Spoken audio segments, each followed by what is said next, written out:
सरस्वती जी और उनकी बहू रश्मि के बीच एक दिन बहस छिड़ जाती है। आखिर किसका काम ज्यादा आसान है, बहू का या सास का? माँ जी, सास को काम ही क्या है, आपके सारे काम उंगलियों पे तो हो जाते हैं। कुछ भी। हाँ, हिसाब तो उंगलियों पे ही हो जाता है ना। अरे बेटा, ऐसा सिर्फ अभी लगता है, जो मुझे करना पड़ता है ना वो तुझे करना पड़े तो समझ आएगा कि असली काम का पहाड़ कैसा होता है। ठेले बराबर वजन भी नहीं है आपके काम में, और बात पहाड़ों के वजन की कर रही हैं आप। तू ऐसा करती ही क्या है घर में बेटा, ये तो बता मुझे। मैं थोड़ी ना कुछ करती हूँ, सब जादू से हो रहा है इस घर में। अरे एक दिन मेरा काम करोगी तो समझ आएगा। Okay okay, shut up. कल से मैं घर के काम करूंगी और तू मेरी जगह हर चीज का हिसाब रखना, ठीक है? ठीक है, ये भी कर लेते हैं।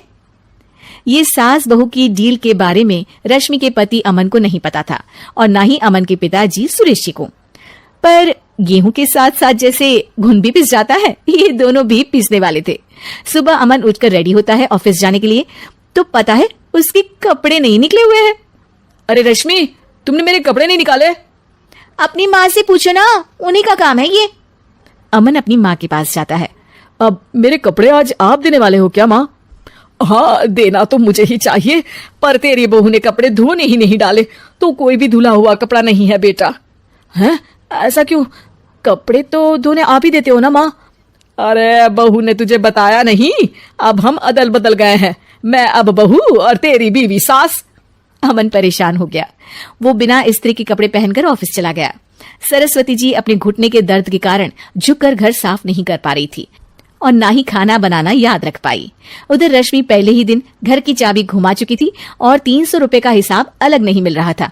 पर दोनों का ही घमंड कैलाश पर्वत से भी बड़ा था और दोनों ही खेमे एक दूसरे की बात मानने को बिल्कुल तैयार नहीं थे। शाम को जब सुरेश जी और अमन खाना खाने बैठते हैं तो सरस्वती जी उनके सामने गाजर और पपीते लाकर रख देती हैं। अरे माँ, ये क्या है? ख्याली पुलाव के साथ सलाद। माँ जी खाना बनाना भूल गई लगता है। अरे एक एक चमन्नी का हिसाब है मेरे पास, खाना बनाना कैसे भूल जाऊंगी? ये तो मैंने पढ़ा था कि फल फ्रूट खाने से सेहत अच्छी रहती है, इसीलिए ये ले, एक फल खा ले। रात को सुरेश जी और अमन अपनी मीटिंग बिठाते हैं अकेले में। बाबूजी, इनकी लड़ाई के कारण ना हमें ठीक से खाना मिल रहा है, उल्टा घर के सारे काम रुक गए हैं। हाँ बेटा, 2 भैंसों की लड़ाई में बेचारे खेत के पौधों का भी नुकसान हो रहा है। पर पापा, क्या बताऊं आपको, मैंने माँ को इस महीने की 2 तारीख को बिजली के बिल के पैसे दिए थे। आज बिल भरने के लिए मांगने गया तो पता चला कि रश्मि उन पैसों से गैस सिलेंडर ले आई। अच्छा, तो सिलेंडर के पैसों का क्या हुआ? अब सिलेंडर के तो कोई पैसे नहीं थे बाबूजी, हमारे घर पर गैस की पाइपलाइन लगी है ना। बेटा, इन दोनों का कुछ करना पड़ेगा, नहीं तो अपने घमंड के चक्कर में पूरा घर बर्बाद कर डालेंगे ये दोनों।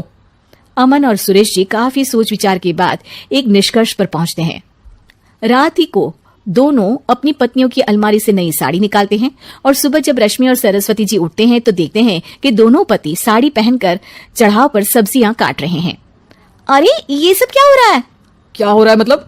आप दोनों अदल बदल हो सकते हो तो हम क्यों नहीं? अरे क्या मतलब? नहीं नहीं, मेरी भी बचपन से किसी की बहू बनने की इच्छा थी, तो आज से सरस्वती तुम बड़ी बहू, मैं मिडल बहू और अमन छोटी बहू।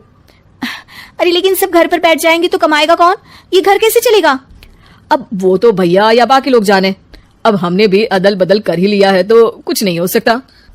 रश्मि और सरस्वती जी को समझ में आ जाता है कि उन दोनों की आपस की डील की वजह से इन दोनों को बहुत तकलीफ हो रही है और उनकी ईगो ने दूसरों को कितनी यातनाएं दी है। अब असल में माँ जी आप सही थी, सास बनना बहुत मुश्किल है। अरे हाँ बेटा, और तू भी, मुझसे तो नहीं हो पाया सब घर के काम, वापस बदल ले क्या? हाँ हाँ बिल्कुल माँ जी, और अब आप दोनों भी बदल लीजिए, कोई आ गया तो आप दोनों को देखकर क्या सोचेगा? अच्छा है, आप दोनों के समझ में ये बात तो आई, मैं फटाक से कपड़े बदल लेता हूँ। अरे रुक जा बेटा, एक फोटो ले लेती हूँ तेरी, मेरी बेटी होती तो तेरे जैसी ही दिखती साड़ी में। और मेरा